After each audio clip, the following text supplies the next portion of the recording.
Abram, por favor, a escritura na primeira carta do apóstolo Pedro. Nós vamos ler apenas 2 versículos aqui. Nós vamos ler o versículo 3 e o verso 4. Semana passada nós não exaurimos, se quiséssemos meditar um pouquinho mais no verso 1 e 2, ainda daria para a gente fazer isso, mas eu acredito que a abordagem que foi trazida para os irmãos já é suficiente para a gente caminhar na compreensão desse texto da palavra do Senhor. Então, primeira carta de Pedro, capítulo 1, verso 3 e verso 4. Diz assim a palavra do Senhor: Bendito seja o Deus e Pai de nosso Senhor Jesus Cristo, conforme sua grande misericórdia, Ele nos regenerou para uma esperança viva por meio da ressurreição de Jesus Cristo dentre os mortos, para uma herança que jamais poderá perecer, macular-se ou perder o seu valor, herança guardada nos céus para vocês. Até aqui. Vamos orar mais uma vez.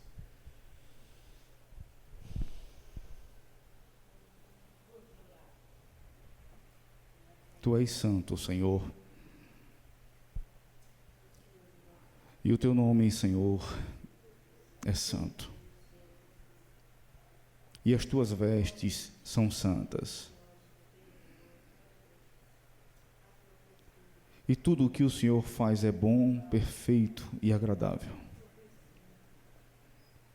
A tua glória enche toda a terra, como as águas cobrem o mar.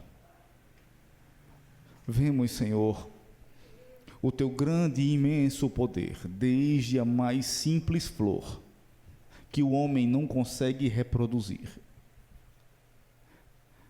até outras coisas muito mais grandiosas que a nossa mente jamais será capaz de compreender.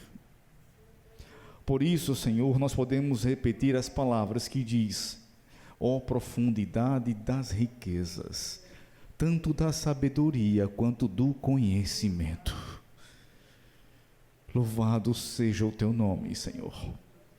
Enquanto estivermos meditando na tua palavra, que é lâmpada para os nossos pés e luz para o nosso caminho, fale conosco. Esta é nossa oração. Não queremos nada mais do que a tua palavra. Não queremos conhecimento de homem algum aqui. Queremos apenas a manifestação da tua santa, doce e pura palavra. Que ela fale aos nossos corações, seja o consolo para as almas aflitas, seja o vigor para o cansado, que ela seja, ó Deus, fonte de tudo o que é bom, perfeito e agradável que provém de ti, Senhor. Assim, Senhor, que os nossos ouvidos estejam atentos, que os nossos olhos estejam abertos, que o nosso coração esteja receptível à tua palavra, para encontrar em tua palavra, Senhor, as palavras de vida eterna. Não estamos aqui, Senhor, por nós mesmos, mas porque um dia o Senhor nos amou e o Senhor nos deu graça e bondade, como nos diz a tua palavra. Assim, a nossa oração é para que o Senhor fale conosco, em nome de Jesus. Amém. Amados irmãos, mais uma vez, como vocês talvez já esperem, eu costumo relembrar um pouquinho o que nós vimos na semana passada. Evidentemente que nós não podemos relembrar todos os conceitos, mas para nós avançarmos, às vezes é necessário que a gente volte um pouquinho e veja o que nós já tratamos até aqui. Então, na semana passada, a semana anterior, nós vimos quem é o autor desta carta. Pedro, o apóstolo do Senhor Jesus Cristo, que foi chamado enquanto estava trabalhando no seu trabalho normal. Ele foi chamado para deixar as redes e ser pescador de homens. Nós vimos também que toda a trajetória do apóstolo Pedro, ele chega num momento decisório, crucial para a vida dele, que é o momento antes da crucificação de Cristo Jesus, onde ele declara que está pronto para morrer por Cristo Jesus, mas ele ouve do Senhor Jesus que sequer ele era convertido. O Senhor Jesus, olhando para ele, diz: Pedro, o diabo pediu vocês para peneirá-los como trigo. Eu roguei ao Pai, eu intercedi ao Pai por você. Quando você se converter, fortaleça os seus irmãos. Então Pedro, embora estivesse há 3 anos seguindo o Senhor Jesus, operando milagres através do nome de Jesus, expulsando demônios através do nome de Jesus, ele chega neste momento no qual ele ouve da parte de Cristo dizer: você ainda precisa se converter. Porque a conversão não é uma mera decisão. A conversão é um ato de Deus, e só Deus pode fazer, porque a conversão nada mais é do que o novo nascimento em Cristo Jesus. Por mais que eu decida por Cristo, se Ele não decidir por mim, esta minha decisão é falha, é fraca, irei tropeçar. Mas como diz a Escritura, operando Deus, quem impedirá? Se Ele nos chamar à sua boa vontade, se Ele nos chamar ao centro do seu querer, jamais seremos abalados.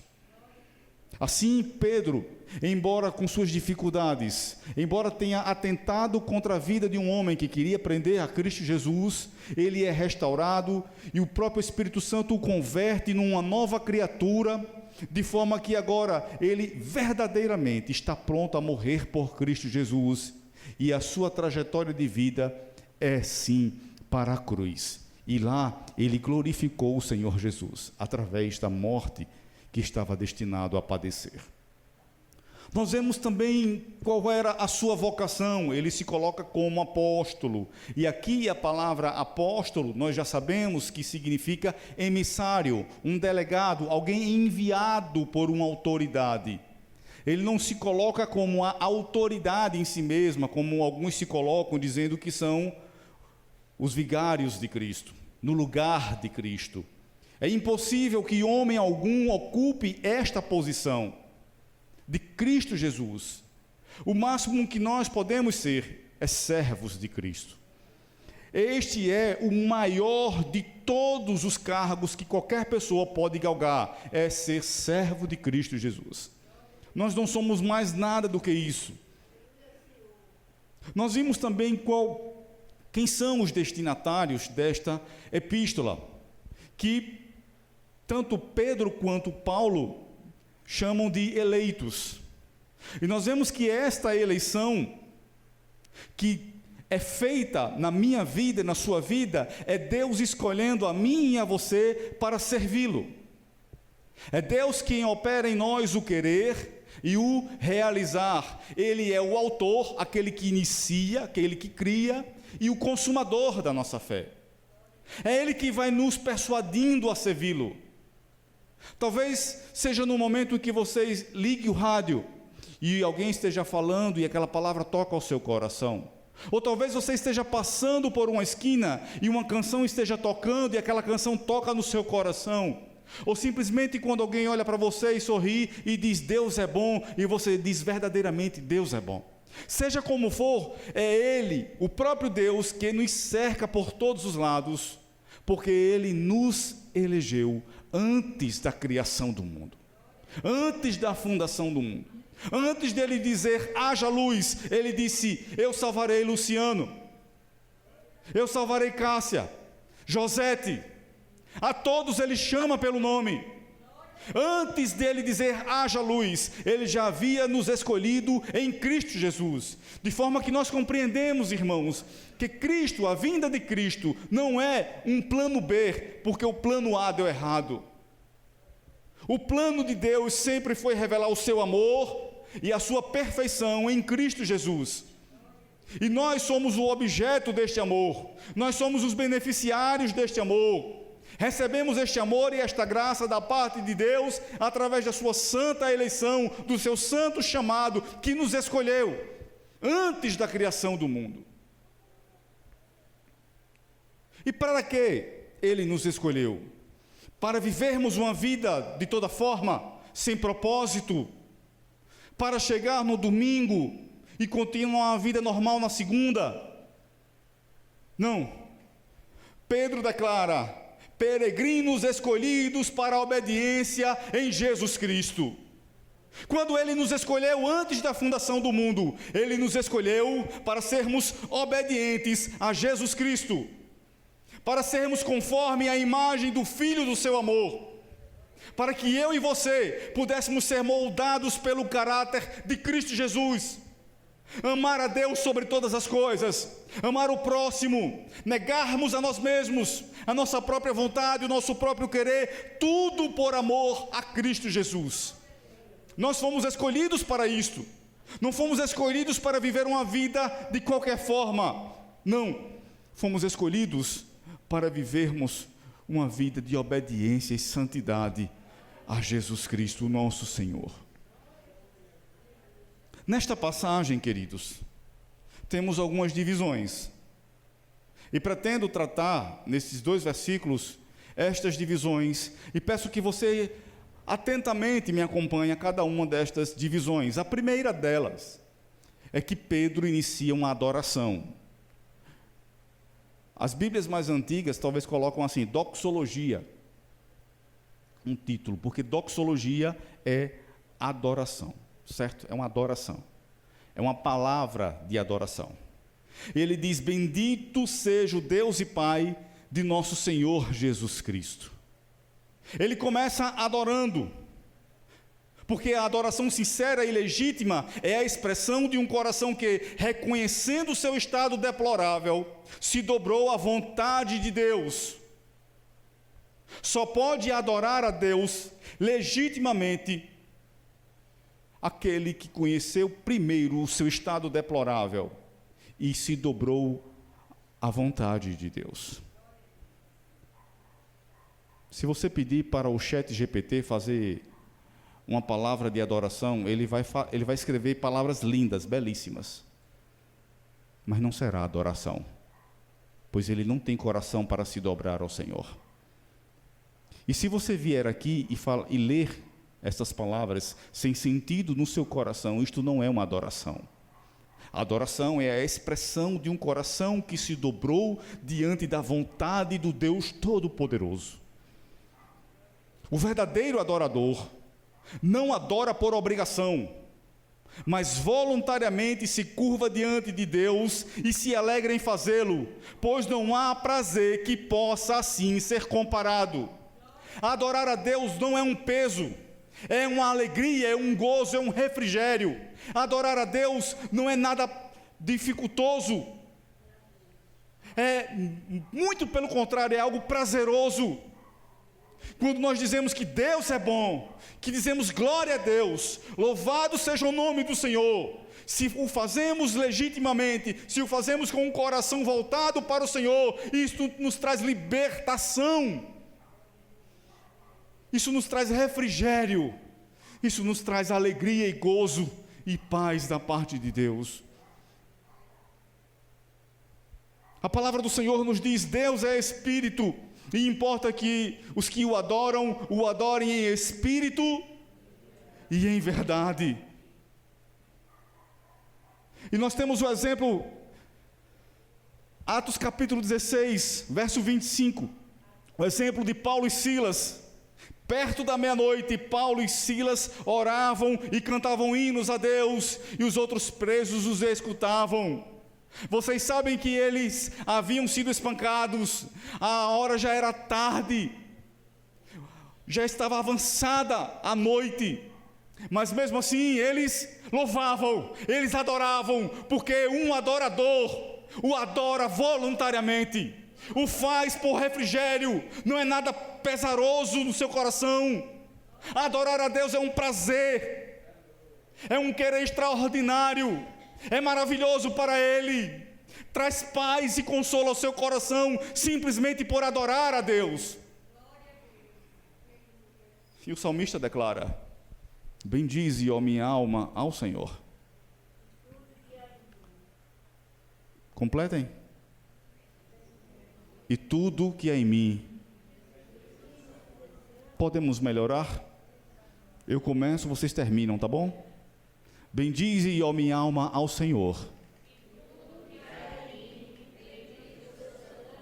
Esta é uma expressão de um adorador.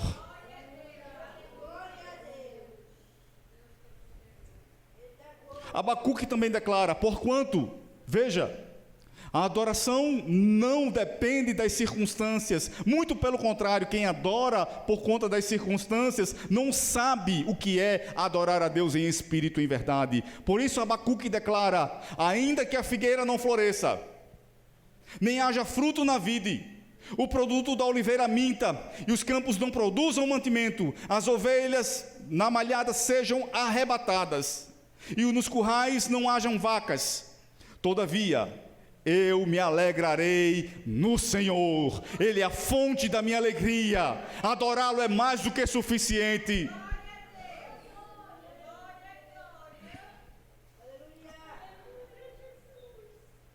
Tudo que a alma humana precisa, irmãos, é adorar ao Senhor.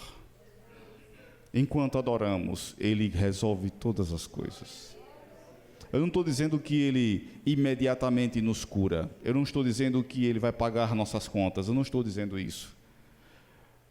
Mas que o refrigério, o gozo, a paz que vem ao coração por adorá-lo é incomparável. Ainda a palavra do Senhor declara: tua é, ó Senhor, a magnificência, e o poder, e a honra, e a vitória, e a majestade, porque teu é tudo quanto há nos céus e na terra. Teu é o Senhor o reino, e tu te exaltaste sobre todos como o Senhor soberano. Ainda a palavra do Senhor nos ensina a adorá-lo, dizendo: bendito seja o Deus e Pai de nosso Senhor Jesus Cristo, o Pai das misericórdias e o Deus de toda consolação, que nos consola em toda a nossa tribulação, para que também possamos consolar os que estiverem em alguma tribulação, com a consolação com que nós mesmos somos consolados de Deus. Bendito seja o Deus e Pai de nosso Senhor Jesus Cristo. E nós temos que ter essas palavras em nossas bocas bem afiadas. Antes de murmurarmos, antes de falarmos qualquer outra coisa, devemos primeiramente pensarmos: bendito seja o Deus e Pai de nosso Senhor Jesus Cristo. É assim que a igreja caminha. É assim que os chamados, os eleitos de Deus, conduzem a sua vida. Com estas palavras: bendito seja o Deus e Pai de nosso Senhor Jesus Cristo. O apóstolo Paulo, depois de ter exposto muitas doutrinas verdadeiras da parte de Deus, na carta aos Romanos, capítulo 11, ele declara: ó profundidade da riqueza da sabedoria e do conhecimento de Deus! Quão insondáveis são os teus juízos, e inescrutáveis os seus caminhos. Quem conheceu a mente do Senhor? Ou quem foi o seu conselheiro? Quem primeiro lhe deu, para que ele o recompense? Pois dele, por ele e para ele são todas as coisas. A ele seja a glória para sempre. Amém. Esta é a expressão de um coração que adora ao Senhor. E nós temos aqui, neste pequeno texto que lemos, uma expressão de adoração, que muitas vezes a gente não se depara, não compreende que a expressão de adorar a Deus é a expressão que a alma anseia por fazê-lo. A nossa alma vive abatida, aflita, atribulada muitas vezes, porque nós não adoramos o Senhor na beleza da sua santidade. Adore ao Senhor. Não meça as palavras para adorá-lo. Diga o quanto você o ama. O como você se sente muitas vezes sujo na presença dele, mas como ele te limpa dos seus pecados. Nós temos também que Pedro coloca aqui a causa desta adoração. Esta adoração colocada por Pedro não é algo aleatório, mas é uma consequência de algo que aconteceu. Segundo a sua grande misericórdia. Conforme a sua grande misericórdia. ele está bendizendo a Deus em decorrência de ter experimentado a grande misericórdia de Deus. É por isso, irmãos, que eu disse, a adoração é a expressão sincera e legítima de um coração que se dobrou ao centro da vontade de Deus, porque foi alcançado pela misericórdia de Deus, segundo a sua grande misericórdia. Veja o que a Escritura nos declara, nos ensina a respeito da misericórdia de Deus. Mas Deus, que é riquíssimo em misericórdia, pelo seu muito amor com que nos amou, estando nós ainda mortos em nossas ofensas, nos vivificou juntamente com Cristo, pela graça sois salvos. Isso está em Efésios capítulo 2. E ainda Miqueias, o profeta Miqueias declara: quem é, ó Deus, semelhante a ti, que perdoas as iniquidades e que te esqueces da rebelião, do restante da tua herança. Ó Senhor, não retém a sua, ou melhor dizendo, o Senhor não retém a sua ira para sempre, porque tem prazer na benignidade. É a misericórdia de Deus que nos cerca por trás e por diante, e a palavra do Senhor nos diz que elas se renovam a cada manhã, porque eu e você precisamos que elas se renovem a cada manhã. A misericórdia de ontem nos encheu de graça e bondade ontem, e hoje elas se renovaram para nos encher de graça e bondade mais uma vez, e amanhã elas se renovarão mais uma vez, e no próximo dia se renovarão e se renovarão até que cheguemos diante dele, porque nós cometemos inúmeros e incontáveis pecados todos os dias. A misericórdia de Deus nada mais é do que a sua bondade para com miseráveis. E nós somos miseráveis pecadores, e Ele usa da sua misericórdia para tratar esses miseráveis pecadores com bondade e com amor. O salmista ainda declara: lembra-te, Senhor, das tuas misericórdias e das tuas benignidades, porque são desde a eternidade. Não te lembres dos pecados da minha mocidade, nem das minhas transgressões, mas segundo a tua misericórdia, lembra-te de mim, por tua bondade, ó Senhor. Percebe, irmãos, que a misericórdia que nos sustenta, que é a misericórdia de Deus que faz você prosseguir, que foi a misericórdia de Deus que te trouxe aqui esta noite, que é a misericórdia de Deus que está tratando o seu coração, que é a misericórdia de Deus que impulsiona você, que te ensina a adorar o Senhor, que te ensina a se prostrar diante dEle. É a misericórdia de Deus que nos cerca, de forma que podemos descansar, porque Ele é misericordioso. Se depender, irmãos, das nossas próprias forças, nós estaremos perdidos. Algumas pessoas conversando comigo dizem: pastor, eu quero seguir a Jesus, mas eu preciso resolver isso na minha vida está uma bagunça, eu preciso ajustar algumas coisas. Irmãos, Ele é misericordioso, é a misericórdia que nos impulsiona a Ele, que nos limpa, que nos purifica, que nos traz para Ele santos e inculpáveis. É a misericórdia de Deus que nos traz para Ele, irmãos.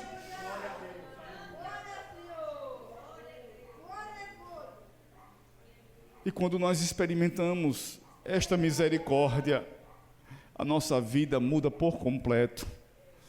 Passamos a adorá-lo na beleza da sua santidade.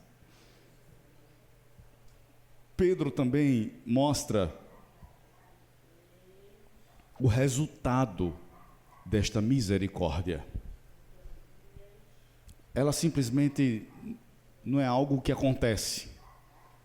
Não é algo que se renova simplesmente a cada manhã e acontece, mas ela tem um propósito. E o propósito desta misericórdia é a regeneração. Ele diz: Ele nos regenerou pela sua misericórdia. E a regeneração é o novo nascimento, que está registrado em João capítulo 3. Importa nascer de novo.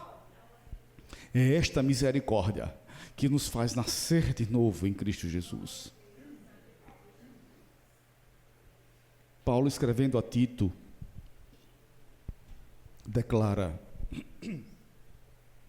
não por causa de atos de justiça por nós praticados, mas devido à sua misericórdia, Ele nos salvou pelo lavar regenerador e renovador do Espírito Santo. A misericórdia não é simplesmente para nos perdoar, mas também para nos regenerar, nos fazer novas criaturas em Cristo Jesus, através desse lavar renovador do Espírito Santo. O que nasce da carne é carne, mas o que nasce do Espírito é Espírito. Por isso muitas pessoas não compreendem que talvez alguém tenha passado uma vida toda de pecado, uma vida destrambelhada, e agora nasceu de novo por Cristo Jesus, ama a Cristo Jesus, vive para Cristo Jesus, conduz a sua vida para o centro da vontade e do querer de Jesus, amando sobre todas as coisas e dizendo: eu sou nova criatura, e de fato o é. Todavia, Deus, que é rico em misericórdia, pelo grande amor com que nos amou, deu-nos vida com Cristo, quando nós ainda estávamos mortos em nossas transgressões. Esta misericórdia, irmão, não é uma misericórdia sem propósito. O propósito dela é nos fazer iguais a Cristo Jesus, transformar o nosso caráter, o nosso ser, fazer com que a nossa adoração, com que o nosso amor ao Pai seja mais parecido com o amor e a devoção de Cristo Jesus a Deus o Pai. Portanto, se alguém está em Cristo, é nova criatura. As coisas antigas já passaram, eis que tudo se fez novo. É uma nova criatura, regenerada, lavada, transformada pelo Espírito Santo. É uma misericórdia que se traduz em termos práticos nas nossas vidas, que nos transforma segundo o centro da vontade de Deus, nos impulsiona a segui-lo, a amá-lo, a renunciar a este mundo em trevas. E renunciando a este mundo em trevas, possamos caminhar em santidade.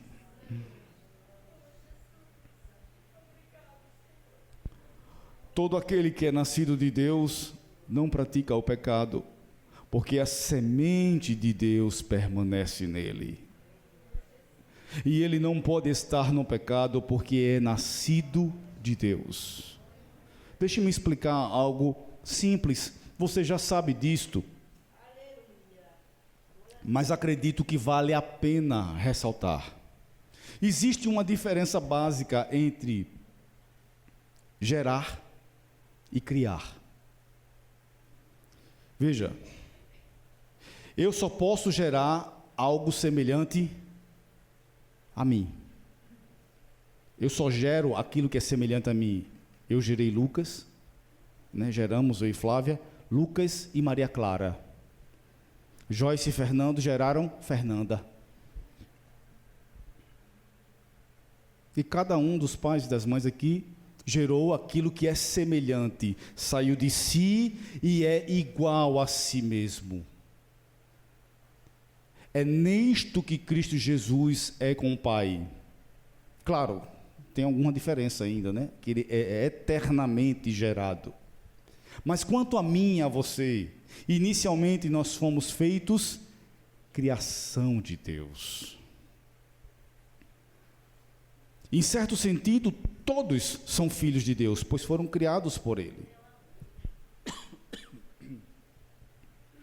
Mas sobre todas as coisas, acima de tudo, primeiramente, nós fomos feitos criaturas de Deus. Mas agora fomos regenerados, nova criação. Somos não só criados, mas agora filhos de Deus. E João declara que isso é um poder da parte de Deus. Todos quantos o conheceram, o receberam, deu-lhes o poder de se tornarem filhos de Deus. Não são mais meras semelhanças de Deus, estátuas parecidas com Deus, ou meras criação, mas agora são filhos porque receberam este poder da parte de Deus o Pai para se tornarem filhos de Deus. A semente de Deus está dentro de nós, habita dentro de nós, e esta semente, irmãos, impede que nós nos dediquemos, que sejamos escravizados pelo pecado. Esta semente nos faz iguais a Cristo Jesus, co-herdeiros com Cristo Jesus. E esta regeneração foi produzida por um meio, um método, algo aconteceu. É claro, é a misericórdia, mas Pedro declara que a misericórdia tem uma forma de se mostrar para mim e para você. Aqui no texto que Pedro escreve, ele diz que foi por meio da ressurreição de Jesus Cristo dentre os mortos. Quando ele ressuscitou em glória, nós ressuscitamos com ele. Nós temos visto aqui na doutrina, nos cultos de doutrina, como em Cristo nós morremos com ele na cruz. Quando ele morreu na cruz, eu e você estávamos morrendo com ele ali na cruz, mas quando ele ressurgiu em glória, eu e você ressurgimos com ele, ressuscitamos com ele. E Pedro diz que é através dessa ressurreição que nós fomos feitos nova criatura, filhos de Deus, transformados, regenerados. Quando ele morreu por nossos pecados, e quando ele ressuscitou pelos seus próprios méritos. Morremos com ele e ressuscitamos em glória com ele. Posicionalmente, eu e você estamos ressuscitados com Cristo. O decreto da ressurreição, da nossa ressurreição, já foi determinado desde a eternidade. Estamos apenas esperando o tempo se cumprir, mas o decreto já foi proferido. E Deus não é homem para que minta, nem filho do homem para que volte atrás. Portanto, irmãos, fomos sepultados com ele na morte por meio do batismo, a fim de que, assim como Cristo foi ressuscitado dos mortos mediante a glória do Pai, também nós vivamos uma vida nova. Se dessa forma fomos unidos a ele na semelhança de sua morte, certamente o seremos também na semelhança da sua ressurreição. É a ressurreição de Cristo Jesus que é o caminho, o canal, o método, a forma, o instrumento da parte de Deus para nos regenerar. Quando ele morreu, nós morremos, mas quando ele ressuscitou, nós fomos feitos novas criaturas, filhos de Deus, transformados para a glória do Pai. Irmãos, declara Paulo ainda na primeira carta aos Coríntios: eu lhes declaro que carne e sangue não podem herdar o reino de Deus. Carne e sangue não podem herdar o reino de Deus, nem o que é perecível pode herdar o que é imperecível. Eis que eu lhes digo um mistério: nem todos dormiremos, mas todos seremos transformados. No momento, no abrir e fechar de olhos, ao som da última trombeta, pois a trombeta soará, os mortos ressuscitarão incorruptíveis, e nós seremos transformados. Sabe por quê? Pois é necessário que aquilo que é corruptível, carne e sangue, se revista da incorruptibilidade, e aquilo que é mortal se revista da imortalidade.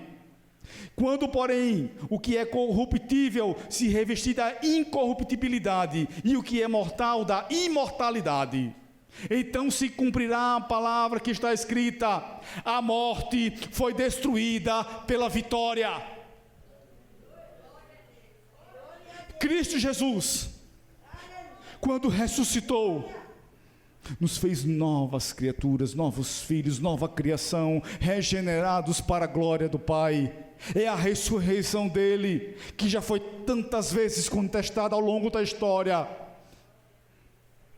E todas as contestações caíram, desmoronaram.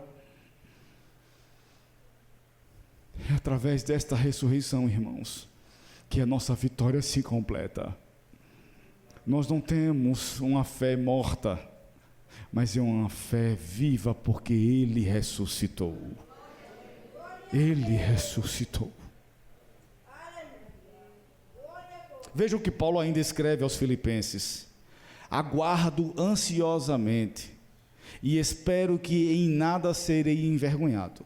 Pelo contrário, com toda a determinação de sempre, também agora Cristo será engrandecido em meu corpo, quer pela vida, quer pela morte. Porque para mim, o viver é Cristo e o morrer é lucro.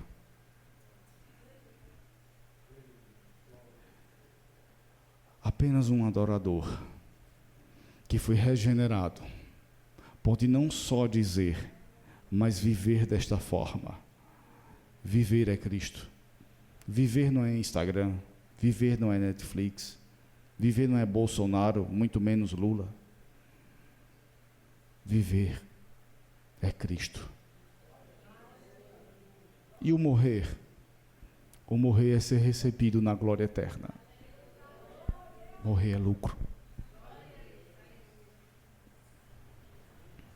Aqui ainda, irmãos,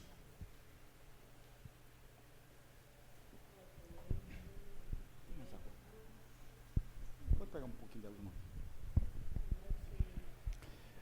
Aqui no texto ainda declara quais são as finalidades dessa regeneração. Certo? Então nós temos a causa, a consequência, a misericórdia de Deus. Através da ressurreição de Cristo Jesus, fomos regenerados, mas há uma finalidade. Ele diz, olha, para uma esperança viva. Ele nos regenerou para uma esperança viva. Ele nos regenerou para uma esperança viva. Pois a esperança do crente não está nesta vida,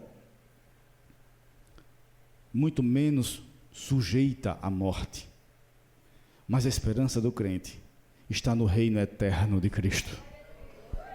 Pois tendo experimentado a morte e ressuscitado dentre os mortos, Cristo promete mais que uma cura para as nossas enfermidades, mais que um auxílio na tribulação, mais que a própria vida, porque Ele nos promete a vida eterna abundante. De forma que a nossa esperança, irmãos, não pode se corromper. De forma que a nossa esperança não está nesta vida que está sujeita à morte. Se qualquer de nossas esperanças estiverem sujeitas a esta vida, um emprego melhor, uma casa melhor, um marido, um filho, um pastor, seja lá qual for, se a sua esperança estiver nesta vida, a sua esperança está sujeita à morte, ao fracasso. Mas pelo contrário, como a nossa esperança está em Cristo, que morreu e já ressuscitou e vive para todo sempre, ela jamais se frustrará. A nossa esperança, a esperança da igreja é encontrar com Cristo, é viver para Cristo, é receber, ser recebido no céu e receber a coroa da vitória que Ele nos prometeu. Pois tendo experimentado a morte e ressuscitado dentre os mortos, Cristo nos prometeu a vida eterna abundante, para uma herança que jamais pode perecer, macular-se ou perder o seu valor, pois ela está guardada nos céus. É o que está colocado aqui no texto.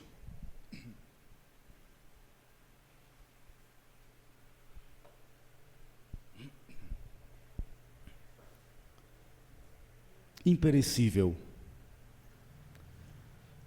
A palavra para imperecível tem o significado de indestrutível. incorruptível, imortal. Os mais antigos vão saber, Highlander, né? Morre e volta de novo, morre e volta de novo. Ele ainda morre, né? O Highlander ainda morre. Aqui nem sequer morre, sequer é arranhada. Imperecível, indestrutível. Tudo que recebemos como herança, que conseguimos juntar neste mundo e que conseguimos deixar para os nossos filhos como herança, apesar de importante, está sujeito a perecer. Você constrói uma casa e diz: vou deixar essa casa para o meu filho. O governo, quando você morre, abocanha de 10% a 20% do valor da casa. Já levou uma cacetada. Se o seu filho não continuar pintando, arrumando, ajeitando, rebocando, reparando a casa, em menos de 10 anos ela cai. Tudo que conseguimos deixar são heranças corruptíveis, perecíveis. Mas a nossa herança em Cristo, irmãos, é indestrutível, imperecível. Mas não só isso, ela também é incontaminável, livre de contaminação. Tudo nesta terra está sujeito à contaminação. O dinheiro, em sua essência, é algo impuro e sujo, ou não é? Você recebe o dinheiro de alguém, conta, vai comer pipoca, tem que lavar primeiro a mão. Vai meter a mão num saco de bolacha, tá doido? Por quê? Porque o dinheiro, em sua essência, é algo sujo, impuro. E não só isso. Ele não só é sujo, mas ele perece. Ele perde o seu valor. O próprio ouro e a própria prata perdem o seu brilho, o seu valor, porque podem estar contaminados com alguma impureza. Nossas mãos, irmãos, apesar de a lavarmos, estão sujeitas a todo tipo de contaminação. Mas a herança em Cristo está livre de toda e qualquer contaminação. Na época da pandemia a gente ficava neurótico, era álcool em gel, álcool 70, lava a mão com sabão, o tempo todo, e sabendo que mesmo assim as mãos iriam se contaminar. Mas esta herança que você recebeu em Cristo Jesus, não se contamina, não perece, ninguém pode destruí-la. Percebe como é gloriosa, como é grandiosa, como é extraordinária.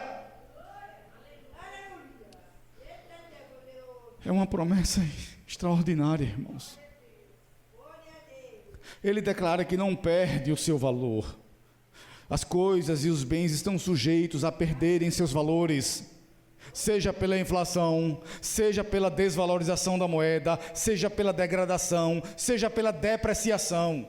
Porém, nossa herança em Cristo mantém o seu valor por toda a eternidade. Por isso que é importante que eu e você juntemos tesouro no céu. Juntemos tesouro no céu. Porque tudo aqui perece, mas lá não, irmãos. Lá é imperecível, não perde o seu valor. Vive por toda a eternidade. Tudo que nós construímos aqui, preste atenção no que eu vou dizer. Preste atenção, eu quero que você preste atenção no que eu vou dizer aqui agora. Tudo que nós construímos aqui não passa de castelo de areia. Você já viu castelo de areia durar mais do que uma maré? Tudo que eu e você construímos aqui não passa de castelo de areia. Na primeira maré perece. Mas o que Ele nos prometeu é por toda a eternidade. João declara, e esta é a promessa que Ele nos fez, a vida eterna. Deus nos deu a vida eterna, e essa vida está em seu Filho. Quem tem um filho, tem a vida. Quem não tem o Filho de Deus, não tem a vida. Escrevi estas coisas a vocês que creem no nome do Filho de Deus, para que saibam que têm a vida eterna. Vocês precisam saber, estar convictos, se lembrarem a todo tempo da promessa que lhes foi feita de vida eterna. Porque se nós desviarmos o nosso foco da vida eterna, nós somos, dentre os homens, o mais digno de compaixão. Irmãos, isso é glorioso. Isso traz refrigério ao nosso coração. Se eu perguntar quem está cansado ou cansada, vai todo mundo ficar em pé. Quem está enfrentando tribulação, vou dar aquelas profetadas. Deus está me revelando que tem alguém aqui que está passando uma tribulação. Faça a fila logo, né? Faça uma fila que todo mundo vem para a fila. Quem não está passando tribulação? Quem não está passando aflição? Mas a nossa tribulação não pode ser comparada com a promessa que foi feita. Que o seu coração descanse. Veja ainda o que declara Jesus no Evangelho de João. Esta é a vida eterna. Veja o que é a vida eterna. Que te conheçam, o único Deus verdadeiro, e a Jesus Cristo, a quem enviaste. Tem gente que pensa que a vida eterna é chegar no céu, um paraíso, que vai estar lá um campo verde, alguns anjinhos voando, e que a vida eterna é essa. A vida eterna é conhecer Deus o Pai. E se você não tem desejo de conhecer Deus o Pai, é melhor que você não queira ir para o céu. Porque no céu é conhecimento de Deus, é revelação de Deus, é refrigério, é gozo por conhecer Deus o Pai. Finalmente, antes de partirmos para a conclusão, eu quero ler mais um texto da palavra do Senhor. Simão Pedro lhe respondeu: Senhor, para quem iremos? Só tu tens as palavras de vida eterna. Ele tem as palavras de vida eterna. Irmãos, para concluirmos este momento, esta mensagem, eu quero trazer algumas aplicações para a minha vida e para a sua vida. Aqui nós vemos que idólatras são convertidos em adoradores. Pessoas que idolatram, eu não estou falando de idolatrar imagens, não, que idolatram a si mesmos, idolatram seus pais, idolatram seus filhos, idolatram um cantor, idolatram um pastor. Idólatras são convertidos em adoradores, pelo poder de Deus, pela misericórdia de Deus. Você é um adorador do Senhor. Então, que jamais lhe seja um peso ou um desprazer o culto ao Senhor. Pelo contrário, haja regozijo e gozo em vir à casa de Deus. Vir ao culto não pode ser algo pesaroso, um desprazer, algo que nos incomoda. Por quê? Porque somos adoradores, irmãos. E o prazer do adorador é adorar o Pai em espírito e em verdade. Se a adoração é vista por você como algo pesado, difícil, eu vou lhe dar um conselho: dobre-se e peça graça da parte de Deus, para que Ele transforme o seu coração, para que você seja feito nova criatura. Porque adorar a Deus, irmãos, é algo maravilhoso, é algo único, que eu posso experimentar, mas não posso explicar para vocês. Nós temos aqui também que miseráveis são alcançados pela misericórdia de Deus e são regenerados. Fomos alcançados pela misericórdia e regenerados para vivermos uma nova vida em Cristo. Portanto, lembremos-nos sempre de como fomos perdoados por Deus para vivermos como filhos amados e santos. Nós fomos perdoados não simplesmente para que os nossos pecados fossem apagados. Ele nos perdoou com o propósito de sermos santos e irrepreensíveis, como andarmos como filhos amados por Ele. Nós vemos também que mortos, sim, mortos são feitos nova criação em Cristo e recebem a garantia da vida eterna. Tudo que nós tínhamos era a garantia da morte eterna. Andávamos mortos nos nossos delitos e pecados, mas a Escritura declara que Ele nos deu vida quando estávamos mortos. E não só isso, Ele nos deu vida abundante e vida eterna. O salário do pecado é a morte, mas o dom gratuito de Deus é a vida eterna. Não estamos mais sob o domínio do pecado que leva à morte, mas fomos transportados das trevas para o reino do Filho amado de Deus. Portanto, lembremos-nos que recebemos o poder de sermos filhos de Deus.